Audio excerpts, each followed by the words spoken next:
तो जैसे हमने कंपनीज एक्ट में पढ़ा था स्मॉल कंपनी के बारे में कि स्मॉल कंपनी पे नॉर्मल कंपनी से थोड़े लेस लॉ के कंप्लायंसेस एप्लीकेबल होंगे, सिमिलरली एलएलपी में भी भाई जो जो नए नए एंटरप्रेन्योर हैं, अभी एलएलपी खोला हुआ है, अभी उनका कंट्रीब्यूशन या टर्नओवर इतनी लिमिट से अगर कम है तो उनको दर्जा दिया जाएगा स्मॉल एलएलपी का।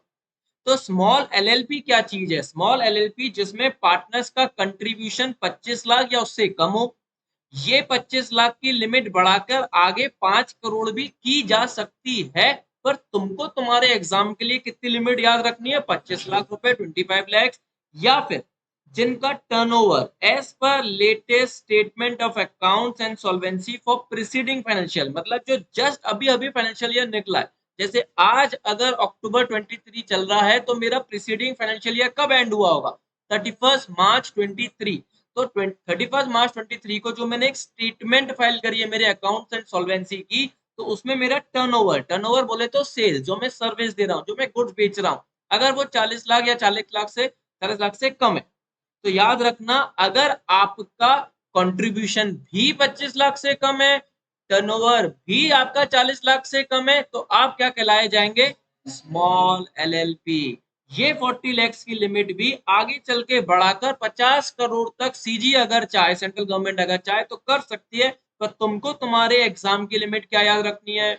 25 लाख 40, कंट्रीब्यूशन 25, टर्नओवर 40, ये दोनों अगर कम है आप हो जाओगे स्मॉल एलएलपी। आप पे थोड़े से रूल्स एंड रेगुलेशंस लेस, ठीक है। एंड साथ में लिखा हुआ है विच meets the other prescribed requirements and fulfil the prescribed terms and condition. तो जहां पर भी prescribed terms and prescribed requirement, मतलब रूल्स एंड रेगुलेशन जो कहते हैं, rules and regulations LLP act में कौन बना सकता है? Central government. तो आपको अभी सिर्फ सेक्शन पढ़ाए जा रहे हैं, इतने रूल्स एंड रेगुलेशन मगअप करने की जरूरत नहीं है। सेक्शन नंबर 4 क्या कहता है? पार्टनरशिप एक्ट के प्रोविजन एलएलपी पे एप्लीकेबल नहीं है। मतलब पार्टनरशिप एक्ट में लिखा था सेक्शन नंबर 13 में, अगर पार्टनर्स ने आपस में पीएसआर डिसाइड नहीं किया है तो पार्टनर्स का पीएसआर क्या होता था? इक्वल। तो क्या एलएलपी में भी ऐसा लग जाएगा? ऐसा कोई एप्लीकेबल नहीं है। मैडम ने तो हाँ भी कह दी, साफ साफ लिखा हुआ है provision of partnership act shall not apply to LLP. Partnership firm में बोला हुआ था कि अगर लोन पे इंटरेस्ट रेट नहीं दिया हुआ है जो पार्टनर ने फर्म को दिया है, उस पे कितना इंटरेस्ट रेट लगता है? 6% पर एनम। क्या एलएलपी में भी पार्टनर से लोन लिया जा सकता है? हाँ। इंटरेस्ट रेट मेंशन नहीं है तो क्या 6% ले लेंगे? आंसर है नो। तो याद रखना ये है भले छोटी सी लाइन, 7-8 वर्ड में खत्म हो गई, पर तुमको क्वेश्चन बना के देंगे। पार्टनरशिप एक्ट और एलएलपी का मिला के क्वेश्चन दे सकते हैं कि जो प्रोविजन पार्टनरशिप में एप्लीकेबल है वैसी एलएलपी में भी लग जाएगा। आंसर नो करके आना। पार्टनर बनने के लिए एलिजिबिलिटी क्या है? आप इंडिविजुअल भी हो सकते हैं, बॉडी कॉर्पोरेट भी हो सकते हैं, हमने डिस्कस किया था। इंडिविजुअल अगर हैं तो आप क्वालिफाइड हैं, पर आपको एलिजिबल होने के लिए क्या होना पड़ेगा? Shall not be eligible if, मतलब आप अगर इस कैटेगरी में आते हैं तो आप एलिजिबल नहीं होंगे। कब?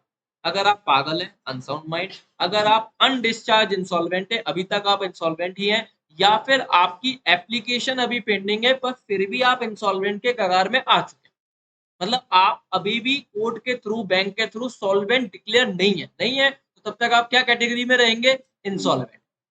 And shall have at least 2 partner, मैंने अभी बताया एक एलएलपी में मिनिमम कितने पार्टनर होने चाहिए। अब देखो कितनी इंपॉर्टेंट लाइन लिखी,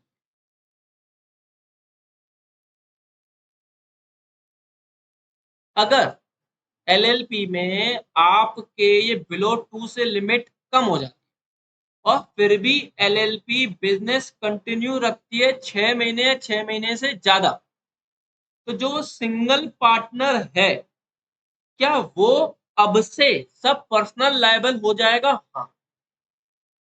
अगर आपने मिनिमम 2 पार्टनर रखने थे एलएलपी में, एक मर गया, एक ही बचा है, वो एलएलपी को कंटिन्यू करे जा रहा है बिना किसी दूसरे तीसरे चौथे को हायर किए, तो 6 महीने के बाद से वो सारी लायबिलिटीज के लिए पर्सनल लायबल हो जाएगा। मतलब एलएलपी का जो फीचर था लिमिटेड लायबिलिटी वाला वो इस केस में नहीं लगेगा। पर्सनल लायबिलिटी हो जाएगी उसकी, जितने भी आपसे कॉन्ट्रैक्ट होंगे। जल्दी से देखें इन बातों को। माइनर का प्रोविजन नहीं है इसमें।